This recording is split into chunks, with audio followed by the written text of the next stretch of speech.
because they're coming off of a gigantic win. Alec Lasley from the Hoosier.com joins me now. Alec, how are you, man? Good. How are you doing? Great. I'm tired. It's a long day yesterday, starting with the show and ending late last night with the post-game show with Dean Garrett and Ted Kitchell, which was a blast. But this is what the Indiana fans have been looking for 6 years. To me, I sent out a tweet. I think this is probably the biggest win in 6 years for Indiana. And going in, you knew that Assembly Hall was going to be rocking, you thought, and did not disappoint in any stretch of the imagination. It was to the level that I haven't seen it in 6 years, at least. And it lived up to the billing. Yeah, I mean, I think even you could just feel over the last few days, kind of heading into this week, there was just a lot more buzz and energy around this matchup than you had in previous years. Regardless of what that record was in the series, I think there was just a different type of energy around this program going into this game, and a lot more belief that Indiana could win. Even if people didn't want to say that outwardly, I think internally there was just a lot more belief because of who is on the sideline and kind of what he's been able to do, regardless of some of the mishaps over this season. But yeah, it was that environment in Assembly Hall last night was incredible, and I think that's what everyone was waiting for. This was kind of the lead up to everything that's happened in the offseason, everything that happened so far this season, all the recruiting wins that Mike Woodson won, all the games that Mike Woodson's won so far, and some of the very positive momentum that he's had. I think last night it was that moment that the crowd and the fan base was really waiting for, just to kind of explode. And you saw that throughout the entire game when they went up big in the first half. You saw that energy come back when Purdue made that early run in the second half. And then you obviously saw it at the end with Rob Phinissee's game winner, and then storming the court. And that picture of Rob Phinisee being held up by not that only is Trace the greatest Jackson. picture. That's one of the best pictures. I just saw it a minute ago. That's on the Yep. Hoosier.com that you have up there. What an incredible photo. And if you haven't seen that, go to the Hoosier.com. It's a mass down on the floor, and you just see Rob being kind of it's perfect. It's a great picture. And I think that just kind of shows you his emotions, right? You know, we heard him and saw him post game, and even Mike Woodson getting choked up a little bit post game talking about Rob Phinisee. The career that he's had obviously hasn't gone the way that he wanted. So, you know, up to this point that a lot of fans thought he would have at Indiana. And I think you just saw that kind of come out last night. The fan base really wanted to root for Rob Phinisee. I think everyone always wants to root for Rob Phinisee because of just the guy that he is and the hard worker that he is. Things just always haven't come into place, and last night was that moment for him. And what a special moment it was to be against Purdue, and in that streak and in his streak of 0-6 against Purdue, and then obviously get that first win for Mike Woodson against Purdue in such a big time game. Yeah, I left this comment up here from Tony. Coach Woodson has shown confidence and love for a group of kids that haven't always received such in the past from coaching staffs and fans alike. It seems to be showing results. There's no seems to be. This is definitive. I mean, you can just look at Rob Phinisee as an example and watch him, and he is transformed. Well, that's not an accident. That didn't just happen. That confidence, it's this team has not beaten Purdue in 9 tries. There's a reason. They lost confidence a long time ago, and they did not have that.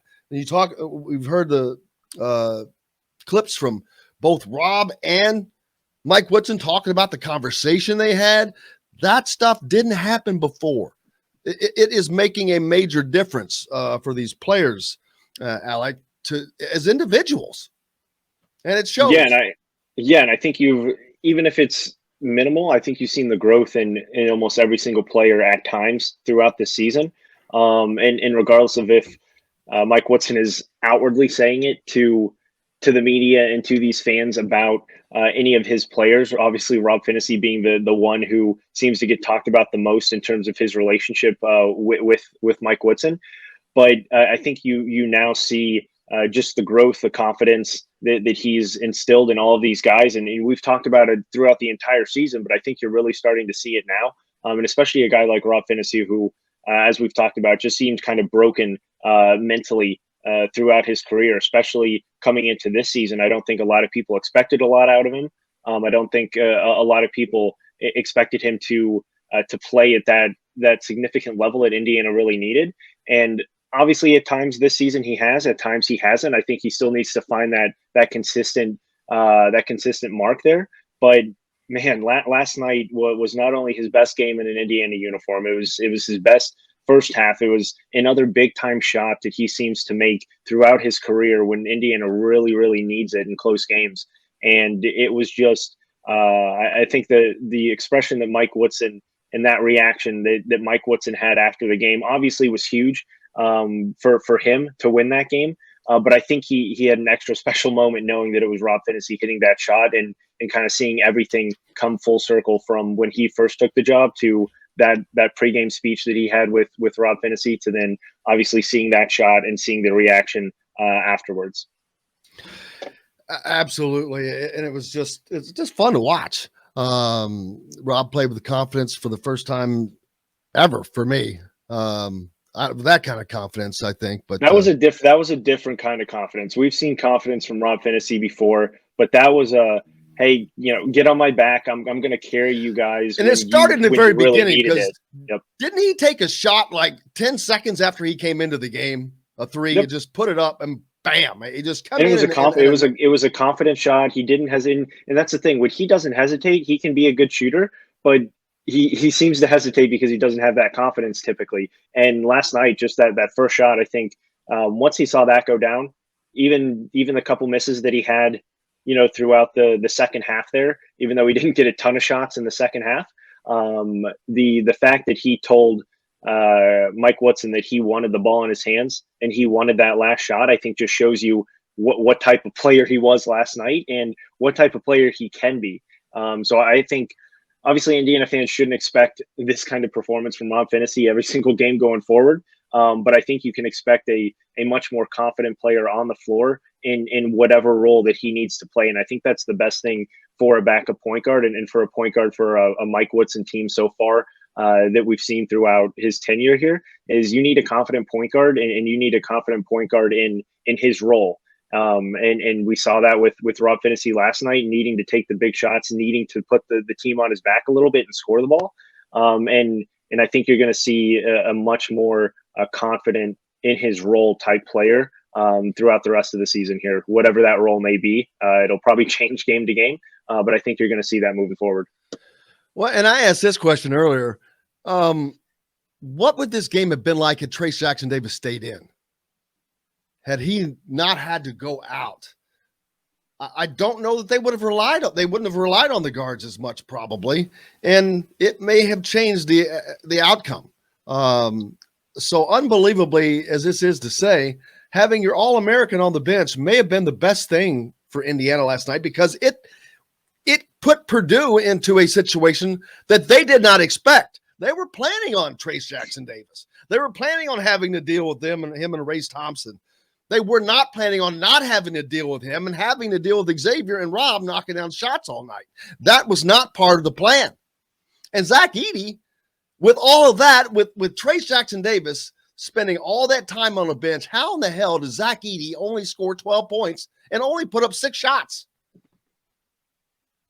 Yeah, I think you just look at the team defense that Indiana played. I mean, you force 12 turnovers from Purdue and 10 in the first half there. And I think the smaller lineup really forced Matt Painter to go away from even playing Zach Edey as much as he really wanted to. I am surprised that he stuck with Travion Williams as much as he did in the first half and honestly throughout the game because he just had a really difficult time getting going. And Indiana really didn't do a lot of doubles defensively. They kind of let Michael Dorr do whatever he wanted, either on Zach Edey or Travion Williams, and they would do some soft doubles with some different guards. You saw Rob Finney kind of fake down and get a deflection a couple times. You saw Tamar Bates do that. You saw Trey Galloway do that, but they never really came with a true double like they did with with Trace Jackson Davis a few times when he was in the game.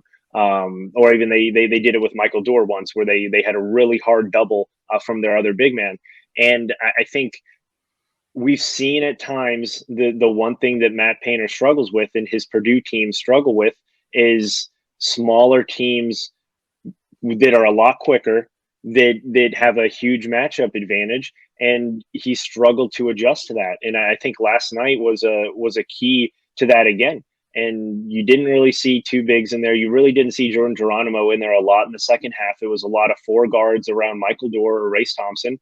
And that really made Indiana quicker and made them a lot faster in transition and made them a lot faster on defense, able to switch on almost every single screen that they did have. And the hard hedges that any of those defenders did have pushed those guards out a little bit more. That made it a lot more difficult to actually get it back into the post.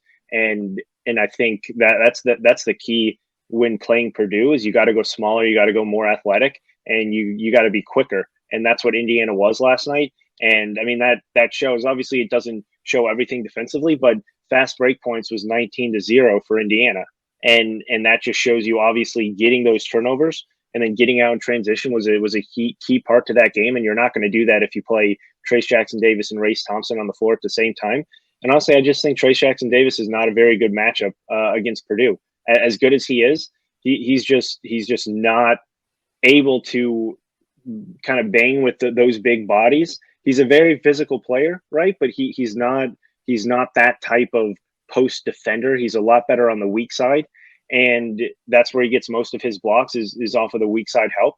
And you're not going to get that a lot going up against a 7'4" Zach Edey, or even a really tremendous passer in Travion Williams, who can kind of thread the needle with some passes out of those two big guys. So it just wasn't a matchup for Trace Jackson Davis. And we heard Mike Woodson talk about Michael Dorr leading up into this game. And it was obviously a huge game for him. And I think a huge confidence builder for this bench as well. Yeah. And just, again, I just can't wrap my head around how that transpired, but you wondered how they were going to beat this team, and how it came to be was not a way that any of us expected. Trace Jackson Davis, not only did he only play 11 minutes, he still had 4 fouls. He had the most personal fouls in the game of anybody, but because of exactly what you just talked about. I mean, Zach Edey is but another thing is how they were officiated. It seemed like they were allowed to bang, whether it was Edey or Williams, and then you let them bang you 3 times, and then you go up, and then you get called for the ticky-tack foul. That's the thing that drove me nuts. You cannot let a guy, and they were banging pretty hard. You can't give an offensive player, that much leeway and then call a ticky-tack foul like they would call sometimes. But oh well, I mean, I'm not complaining about officiating. I don't like to do that. But that's the only thing, and it's hard to officiate those big guys, because too often though the bigger guy will just turn and someone will fall down and they'll get called for a foul, which is not how it goes. That didn't happen last night, but I think I think the biggest thing with that, right, and it goes back to Trace Jackson Davis wanting to be a shot blocker, and I saw a comment over on the right about Michael Dorr playing great defense against Zach Edey. The main difference there is Michael Dorr is going straight up and he's not jumping to try to block the shot. He's just trying to play solid defense and force some sort of different shot attempt than a normal layup for Zach Edey. And that's the big thing with Trace Jackson Davis has, like we just talked about, as good of a weak side defender as he is, he's not a tremendously good on-ball defender, because all he wants to do is block the shot. And that's great, especially if you have a Race Thompson alongside you, who is a tremendous on-ball defender in the post. But if you're the guy who's expected to kind of shut down a Travion Williams or a Zach Edey more so, that's just not going to work. And that was why Michael Dorr just was the better matchup last night. I think even regardless of if Trace Jackson Davis was in foul trouble, it just opened up a lot more for Indiana defensively, because he's just a lot more fundamentally sound in post defense. And that was the key in obviously slowing him down.